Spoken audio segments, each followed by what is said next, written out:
Olá, queridos amigos, Isabel Queiroz aqui no canal, falando com vocês mais uma vez, e dessa vez eu vou falar sobre lei. Meu canal ele não é direcionado a esse tema, porque eu sempre falo sobre espiritualidade, sobre significado de palavras, esse é meu foco. Mas hoje eu vou trazer para vocês uma lei que eu coloquei até no título, que é a lei do sono do trabalhador, né? Vocês vão conhecer agora as leis que amparam o trabalhador com relação ao período de folga, não, de descanso que ele tem, até pela sua integridade física, para que ele possa manter a saúde em dia, né? Porque o sono é restaurador, o sono é uma necessidade básica de todo ser humano e ele faz parte de um dos cuidados importantíssimos que nós devemos ter, não só com relação à alimentação, não só com a atividade física, não só em manter uma boa saúde mental, mas a saúde do sono, a saúde ter um descanso de verdade é necessário para que o trabalhador não venha a ter problemas de saúde com o passar do tempo, né? Esse desgaste com a falta de sono existe e a lei ampara os funcionários de qualquer empresa sobre esse assunto. Eu vou mostrar para vocês o site que compartilhou sobre o assunto, com detalhes e que menciona as leis. Vamos comigo, vocês vão ver agora. Amores, este é o site Justiça do Trabalho e ele tá aí, olha, como tst.jus.br/tracinho/direito, traço garantido, traço detalhes, e o restante eu vou colocar na descrição, porque é enorme o site, assim, para eu falar a vocês, mas vocês podem acessar até no Google, se vocês procurarem, acham essas informações que eu vou mostrar para vocês. Então, pessoal, temos aí o nome do artigo, que é direito garantido, detalhes sobre o período de descanso, e começa falando assim, né? Fim de expediente, hora de ir para casa, hora de descansar, depois de uma noite de sono, é hora de acordar, se preparar. Então, aquela rotina que nós trabalhadores temos que ter, né? A gente vai para casa, a gente não vai imediatamente para a cama, a gente cuida de algumas coisas, faz uma comida, arruma alguma coisa, né? Se organiza, assiste alguma coisa, que ninguém é de ferro, todo mundo precisa de um lazer, que até também é um direito de todo cidadão.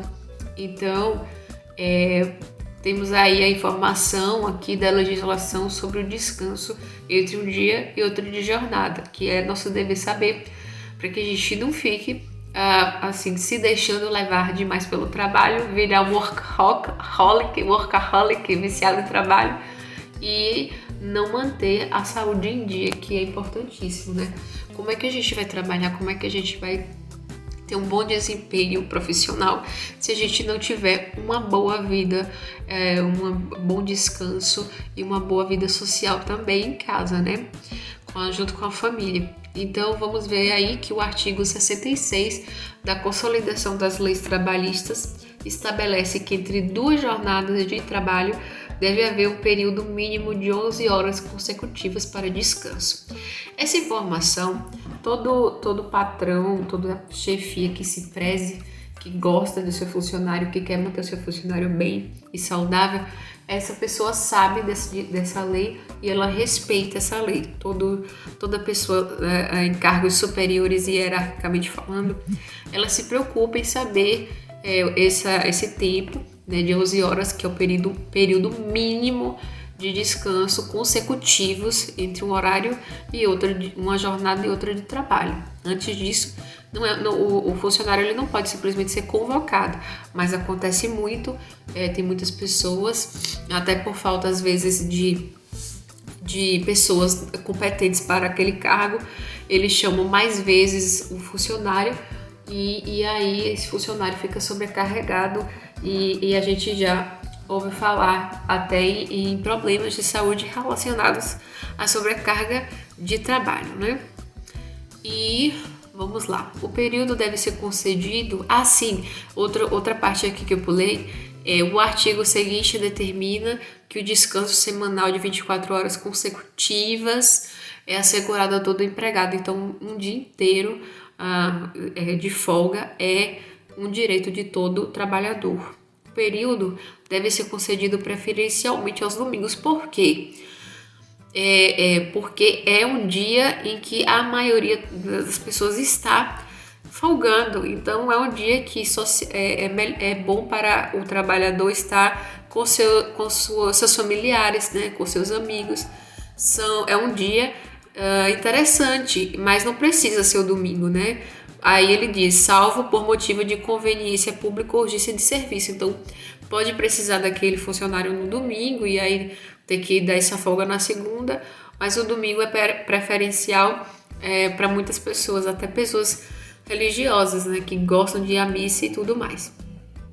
Então, nos estabelecimentos em que o trabalho aos domingos seja necessário, com exceção dos elencos teatrais, será estabelecida uma escala de revezamento que deve ser mensalmente organizada. Ainda tem essa, né?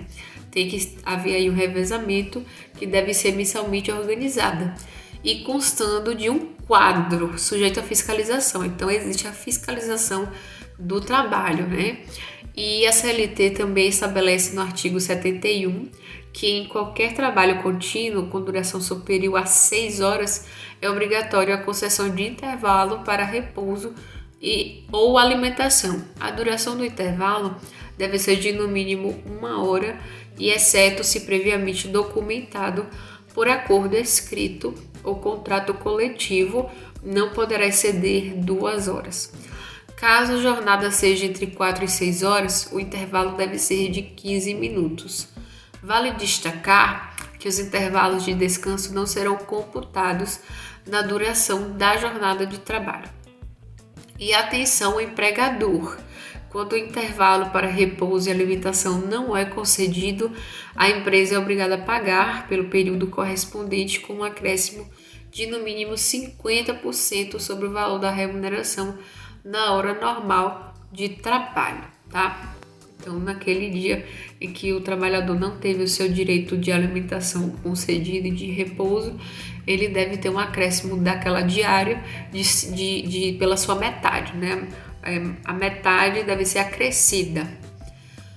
Se for R$100 a diária da pessoa, por exemplo, ela vai receber pelo dia 150 por não ter havido a sua alimentação, o seu repouso naquele dia, né, que não pôde parar o seu trabalho por algum motivo particular do dia. E para o profissional que desenvolve serviços como escrituração, datilografia ou cálculo, a cada 90 minutos de trabalho consecutivos, ele tem direito a um repouso de 10 minutos, não deduzidos na duração normal da jornada. Ok? Então, essas são as informações, elas são bem importantes para algumas pessoas. Aí que tá a Secretaria de Comunicação deles, né? Não é aqui que vocês vão procurar, vocês têm que procurar advogado do trabalho se precisarem de entrar com uma ação, né, para intervir aí e pedir os direitos que podem não estar sendo garantidos e que está previsto em lei aí, tá? 11 horas de descanso entre uma jornada de trabalho e outra e por semana 24 horas de repouso também, ou seja, fora do trabalho um dia inteiro, que é o direito do trabalhador semanalmente. Então, gratidão por assistir este vídeo, espero que tenha sido útil. Muitas pessoas precisam saber disso, e não só os trabalhadores, mas também as pessoas que chefiam, que comandam empresas e que precisam estar cientes de que o trabalhador tem essa lei que os ampara, certo? Que os protege desse desgaste desnecessário também, né? Podemos sempre conversar, dialogar, organizar para que não precise haver sobrecarga desse trabalhador em muitas horas de trabalho, em que ele poderia também ter o descanso dele aí garantido. Então, beijos de luz e comentem, deixem um like, compartilhem com mais pessoas.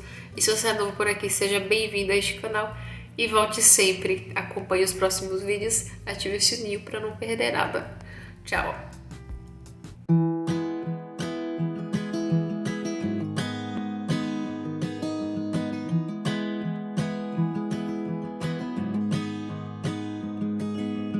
I'll be right behind you, Josephine. I won't leave you waiting in between. And the cigarette you bummed from me is almost burning out. You suck it till your fingers burn and then you throw it on the ground.